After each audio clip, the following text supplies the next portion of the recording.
এটা মই এক্সক্লুচিভ কথা আপোনাৰ আগত ক'বলৈ ওলাইছোঁ মই প্ৰথমবাৰ ক'ম আপোনাৰ আগত ভাৰতীয় জনতা পাৰ্টি আৰু আমাৰ ভাৰতীয় জনতা পাৰ্টি নহয় ভাৰতৰ প্ৰধানমন্ত্ৰী ডাঙৰীয়া অসমলৈ জুবিন দা ঢুকুৱাৰ পিছত ৩-৪বাৰমান অসমলৈ আহিলে গৃহমন্ত্ৰী আহিলে বিত্তমন্ত্ৰী আহিলে সকলো আহিলে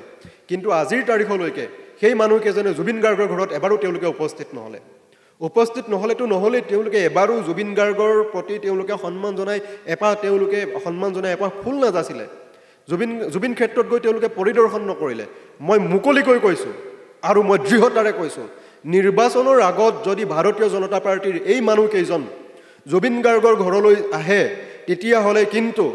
এই ভোটৰ ৰাজনীতিত যদি জুবিন গাৰ্গৰ ঘৰলৈ আহে তেতিয়াহ'লে তেওঁলোকৰ আগত কলা পতাকা জোকাৰা প্ৰথম মানুহজন কিন্তু মই হ'ম মই অতি দৃঢ়তাৰে কৈছোঁ তাৰ কাৰণে যদি মোৰ ওপৰত কিবা আইনী ব্যৱস্থাও ল'ব লগা আছে লওক জুবিন গাৰ্গক আমি ৰাজনীতিৰ বিষয় হ'ব দিব নোৱাৰোঁ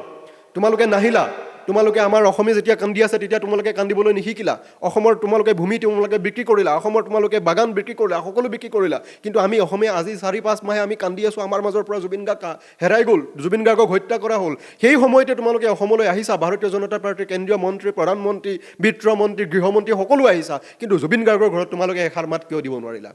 গতিকে মই এটা অতি স্পষ্টভাৱে কওঁ এই ভোটৰ অংকত যদি জুবিন গাৰ্গৰ আবেগেৰে ভোটৰ অংক জিকিবৰ কাৰণে যদি ভাৰতীয় জনতা পাৰ্টিৰ কেন্দ্ৰীয় মন্ত্ৰী গৃহমন্ত্ৰী তেওঁলোকে আমাৰ অমিত শ্বাহ ডাঙৰীয়া নৰেন্দ্ৰ মোদী ডাঙৰীয়া নিৰ্মলা সীতাৰামন ডাঙৰীয়া যোনেই নহওক